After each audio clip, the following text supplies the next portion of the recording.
Arilat si As-As biscuit. Kami yung bisco cream. Oh, yun kumain. Hello mga madam, mga kahilas. Meron akong na-discover na biscuit. Ribisco kasi ang naandan ko nga biscuit sa una sa taro. Tas makakaon lang kami sa una kung aray mo uli nga gikan sa Manila. Tas sara ari mako sa kuan kunuhay syudad. Anytime pwede ka makakaon og biscuit lahi ra sa una nga tun sa probinsya pa in town kami, sa gagmay pa kami. Ano sabi mo? Bisaya ba? Bisaya. Makakaon lang taon kami kun may muli gikan sa Manila. Masaya siya. Tas kung aray patay kay sinanay kung mga to sa patay sa pangadji kay ara may pangadji nga siyam kagabi sa kada gabi kung aray painit nga biskwit kaya hay kada gabi ara kaming biskwit kay isuod man ni nanay sa bulsa kaya para lang makatilaw kami biskwit at hasta tos tatay isa lang to pasalubungan si nanay yung anong tawag yun yung dakilang nanay kasi talagang kung isusubo na lang niya ano ba to imbis kay kauno na lang kung taneza isa pa isuod lamang sa bulsa kay para namon ganun yun si motherhood. Tapos ito an sa probinsya god kay aton sa lata man ini nabaguhan ko kay kanindot sa isa balde kulay nindot og color niya an isa sud daw man lami lahi ra sa usual nga biskwit kuan man may mga flavor man kaya naandan ko nga biskwit sa una sa kabataan ko kuan ra man zanan for mga heart lamian mo lata ko kay for mga heart pilion ko na akong mga heart tapos pilion na ako na daw aray flower may mga bata lagi tas kung aray mo abot gikas Manila magpa-dagan-dagan ko na ngadto pa dong aray gikas Manila ngadto ta tanaw ta uy kaputi man nimo tunulan lat dazon sin biskwit butang sa plato chika-chika mari-maritis di gawas biskwit ni gawas di ba ganun yun diba sa aton tan-awon na naisod inin Maxi Mix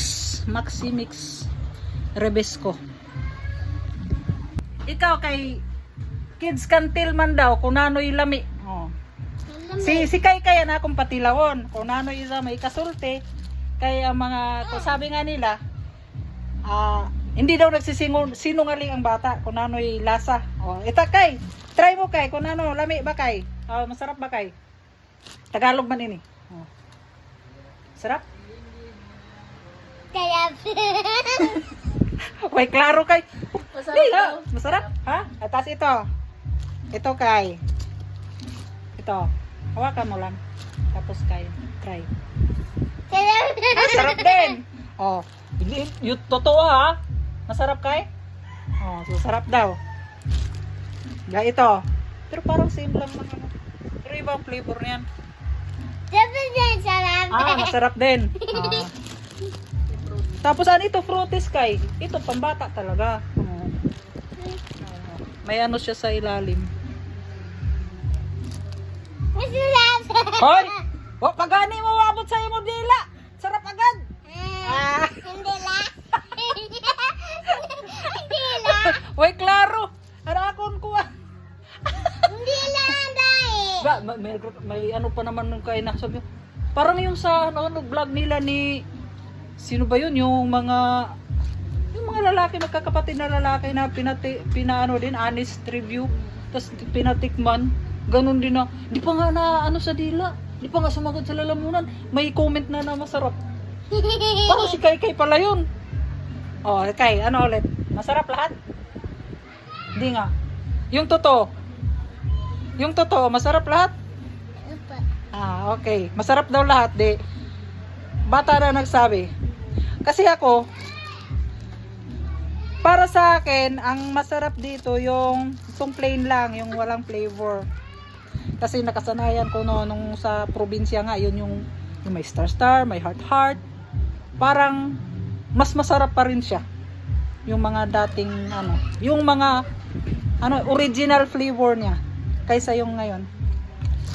Ang ko lang kasi, ito, cute ng balde niya. Tas halimbawa, pagka mayroon kayong pupuntahan, picnic, pwede mo madala. Tapos pag wala ng laman, pwede mo siyang gawing baunan. Lagyan mo ng kanin na 2 kilo, bagsahin ka ng 2 kilo. Lagay mo dito. Nalagay?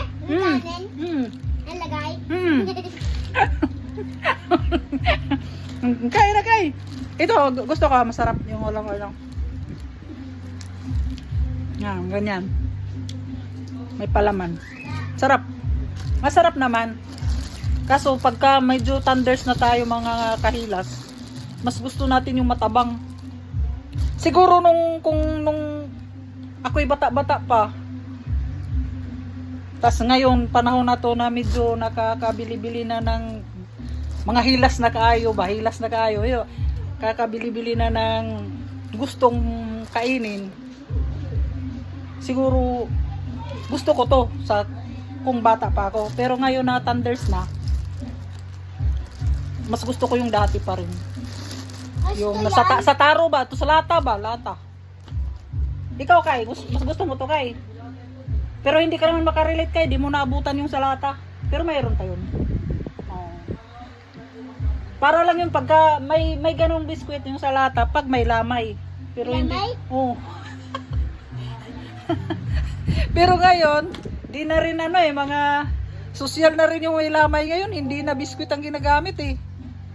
May pakain na, kung ano-anong pagkain, mga masasarap na rin. Parang may kainan lagi. Pagka andun ka sa lamay, mananaba ka, panay ang kain mo eh. Pero depende kung medyo kaya ng budget ng mga namatayan. Pero wag naman sana. Patay na yan? Hindi, yung kwento ko lang. Kwento? Nagkwento lang ako na pag may makakain lang kami dati ng biskwit pag may patay, may lamay, tas may uuwi ng galing sa Manila. Ngayon, kayo sa mga ang tawag doon, generation nyo, anytime pwede kayong kumain ng biskwit. Kasi access ka, may andyan yung mall, mabibili lang grocery, andyan lang, tas may trabaho si mama mo, no? Nakakabili ng biskwit, no? Di ba? Lolo ang bili Ha? Bili ang biscuit Lola. Si Lola, bumipili ng biskwit? Di mag-thank you ka kay Lola. Lolo ko yan. Lola. Lola mo talaga yun. Lola, uwi na siya. Uwi na siya. Lola, uwi na. Lola, patay na Lolo. Napatay na nga eh. Nalibing na, no? Lola, happy na doon naman. Iyak siya. Iyak. Uwi na si Lola. Ayan, masarap yan, Kay? Ayan. Ayan mga kahilas, yun yung honest review ko sa Maximix. Mas gusto ko pa rin yung dating flavor. Kasi ito, mga pang medyo bata-bata pa yung panlasa, matamis. Matamis siya eh. Matamis yan? Kasasabi mo lang, matamis. Kay talaga. Ano ba talaga, Kay? Magsabi mo na, bye-bye mga kahilas. Bye-bye. Mga kahilas. Hilas. Hilas kaayo. Sabi mo, hilas kaayo. Nakakabili-bili na kasi mga kahilas kasi. Alam mo naman, pag hilas ka na,